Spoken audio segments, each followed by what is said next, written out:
আসসালামু আলাইকুম রহমতুল্লাহ। শেখ, আপনাকে আমরা অনেক আনন্দিত আপনি বক্তব্য এসেছেন। আমরা আপনার শুকরিয়া আদায় করি। হায়াতে কনসালটেন্সি মূলত শেখ ইসলামী অর্থনীতি নিয়ে কাজ করে যাচ্ছে। মানুষের মধ্যে হালাল সচেতনতা তৈরি করার জন্য বিভিন্ন প্রতিষ্ঠান তাদের শরীর অনুযায়ী চলতে চায়, আর্থিক প্রতিষ্ঠান তাদেরকে আমরা পরামর্শ দিয়ে থাকি। তো আমাদের ব্যাপারে আপনার মনে আছে একটা বিষয়। ধন্যবাদ, জাযাকাল্লাহু খাইর। আলহামদুলিল্লাহ, সাল্লাতু ওয়াসসালামু আলা রাসূলিল্লাহ। আমি যাচ্ছিলাম দিক দিয়ে ভাই সহ, মূলত শুনলাম যে এখানেই আইএফএ কনসালটেন্সির অফিস, এবং আবুল রসুল ভাই বাংলাদেশ করে যে চলেন দেখে যায় অগত্যা এখানে আসা। আলহামদুলিল্লাহ, আইএফএ কনসালটেন্সি অফিস না চিনলেও আইএফএ কনসালটেন্সি আমাদের প্রতি পরিচিত প্রতিষ্ঠান। আলহামদুলিল্লাহ, আমাদের কাছে খুব নির্ভরযোগ্য প্রতিষ্ঠানকে নতুন করে চেম্বার ছিলেন, প্রতিষ্ঠান অনেক আগে থেকে আমাদের পরিচিত।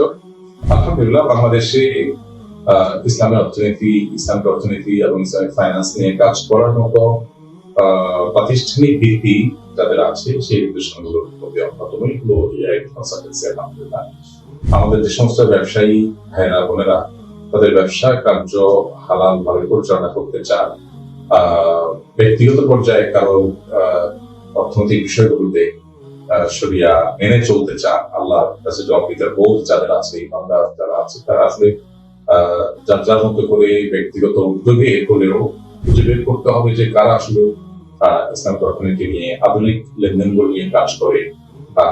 সবাই সব বিষয় নিয়ে কাজ করে না। যেমন আমার কাছে যে বিষয় আসে আমি বলি এটা আমার কাজের জায়গা না, আমি এটা নিয়ে কাজ করি না।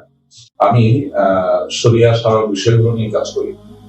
স্পেশালাইজড যে প্রত্যেকটা সেক্টর আলাদা আলাদা হতে পারে, আমরা অনেকে সেটা জাগতিক ক্ষেত্রে বুঝলে শরিয়ার ক্ষেত্রে আমরা বুঝি না। একজন রুপিয়া নিয়ে কাজ করে, একজন ইসলামিক অর্থনীতি ফিনান্স নিয়ে কাজ করে। আলহামদুলিল্লাহ, এই জায়গাটাতে আইএফএ কনসালটেন্সির অবস্থানটা বেশ সুসংহত। আমি আশা করব যে আমাদের হালাল ব্যবসা বাণিজ্য, আমাদের উপার্জন যেন আমাদের কাছে জবাবদিহিতার জায়গাটা দিয়ে থাকে এবং হালাল হয়, সেজন্য আমরা আইএফএ কনসালটেন্সি সার্ভিস নিতে পারি।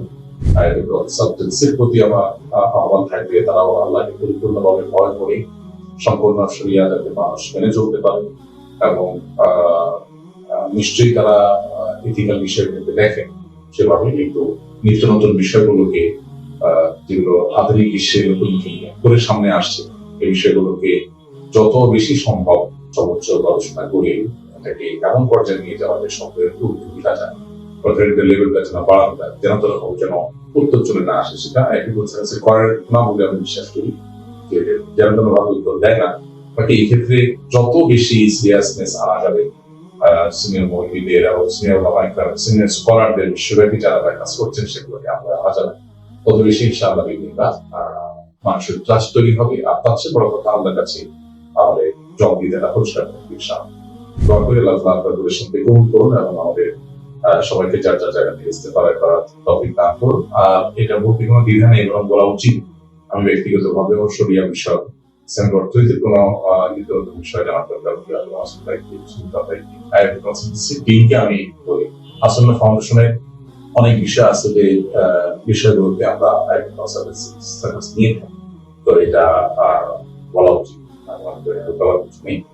তো সেই জায়গা থেকে আমি মনে করি যে এটা একটা ট্রাস্টেড প্রতিষ্ঠান, এটা অনেক এগিয়ে যায় আমাদের উপার্জনের ক্ষেত্রে আপনার জন্য হালাল উপার্জন করতে পারে।